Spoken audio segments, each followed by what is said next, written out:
പോകാണ്, പെരുന്നാൾ കഴിഞ്ഞിട്ട് ഉമ്മാൻ്റെ കുടിക്ക് പോകാണ്. ഞാനുണ്ട്, ഉമ്മണ്ട്, ബസ്സുണ്ട്, ബസ്സിന്റെ ഡ്രൈവറുണ്ട്, ഞങ്ങൾ കാത്തിട്ട് അവിടെ നിൽക്കണുണ്ട് ഉമ്മമ്മ. അല്ലേ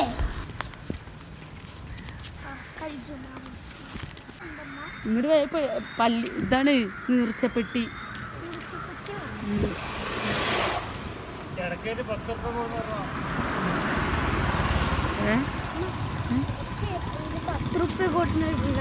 ഇതില് പൈസ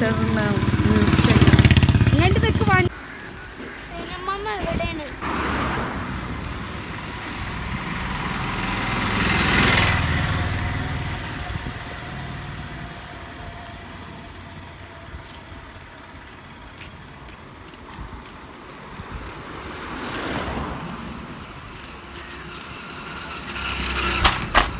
ഇടവയിൽ ഞങ്ങളെ കാത്തക്കണ ഇമ്മണ്ട്. ചിക്കൻ ബിരിയാണി വെച്ചിട്ട്